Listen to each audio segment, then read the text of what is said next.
Like horror meets mockumentary, you should definitely see Hunting Matthew Nichols and stop right there. Okay, Hunting Matthew Nichols is basically about these two teenage boys who go missing in somewhere in Vancouver, Canada, in this, I think it's called the Black Bear Forest, where I guess there's an alarmingly high rate of missing individuals. And this woman basically makes this documentary because she wants to find out what happened to her brother, who was one of those teenagers, and her brother's friend, the other teenager. When she's making this documentary, her goal is really to find closure because, again, they never found any bodies.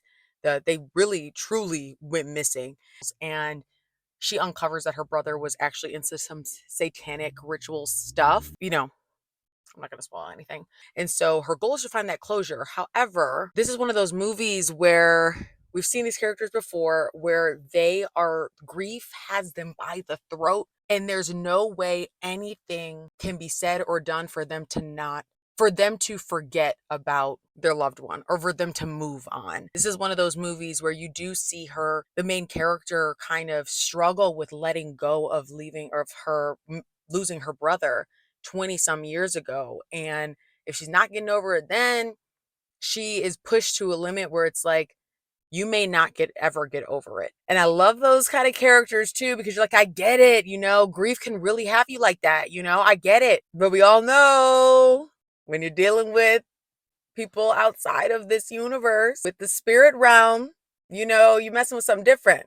It's going to be scary. Once we start seeing the satanic stuff, we're like, okay, we know what's going on. And even though you do know and you've seen the story before, in a way, they did a really, really great job, though, at keeping me captured the whole time. I think that it's definitely a good movie to go see that's fun to watch, pretty interesting. Comes out April 10th. So again, highly recommend you seeing it if you're a horror fan. If you're not into that, I don't recommend it. If you don't like to get scared, if you don't like mockumentaries, maybe not. Sometimes mockumentaries for me are hit or miss. So I kind of just, at first was not really entertained. And then I kind of got captured into it once we started talking about like what's going on with the brother, what happened to the brother, what were they doing? Are they still alive? Are they not? I guess you have to see it. If you end up going to see Hunting Matthew Nichols, let me know what you think.